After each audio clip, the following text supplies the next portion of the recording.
Pemerintah telah memastikan bahwa seluruh badan usaha milik negara akan berada di bawah naungan Badan Pengelola Investasi Daya Nagata Nusantara atau BPI Danantara yang telah diluncurkan Presiden Prabowo Subianto pada 24 Februari lalu.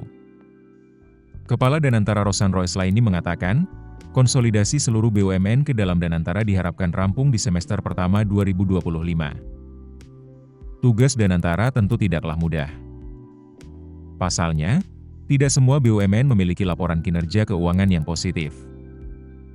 Tak sedikit BUMN yang justru membukukan kerugian hingga terancam tutup. Menjadi tugas Danantara menyehatkan kembali boom tersebut. Hal ini sesuai dengan tujuan pembentukan Danantara, yakni melakukan restrukturisasi terhadap BUMN yang berada dalam kondisi keuangan tidak sehat.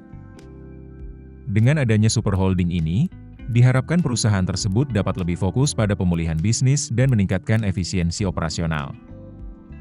Setidaknya ada 7 BUMN dalam kondisi merugi yang pernah diungkap Menteri BUMN Erick Thohir. Menurut Erick, dari 47 BUMN yang ada, sekitar 40 sehat dan 7 dalam kondisi rugi.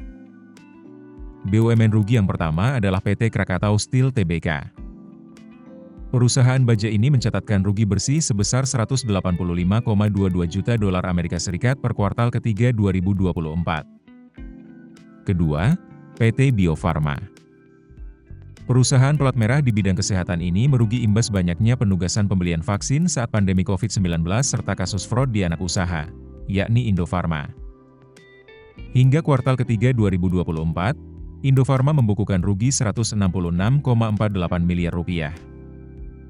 Anak usaha yang lain, yakni PT Kimia Farma Tbk juga mencatat rugi bersih sebesar 421,8 miliar rupiah pada kuartal ketiga tahun 2024. Ketiga, PT Waskita Karya Tbk yang mencatatkan kerugian sebesar 3 triliun rupiah hingga kuartal ketiga 2024. Keempat, kerugian yang dialami PT Asuransi Jiwasraya akibat penyimpangan dalam pengelolaan keuangan dan investasi saham dan reksadana. Kasus ini menimbulkan kerugian negara sebesar 16,81 triliun rupiah. Kelima, Perum Pembangunan Perumahan Nasional alias Perumnas yang ternyata belum untung. Erick mengaku sudah duduk bersama internal Kementerian BUMN untuk mengubah model bisnis Perumnas di masa mendatang. Keenam, PT Garuda Indonesia Tbk. Merujuk laporan keuangan terakhir, perusahaan aviasi pelat merah itu mencatat kerugian bersih 131,22 juta dolar Amerika Serikat atau setara sekitar 2,06 triliun rupiah pada kuartal ketiga 2024. Terakhir, Erick menyebut PT Wijaya Karya Tbk alias Wika masuk dalam jajaran BUMN dengan kondisi keuangan yang berat.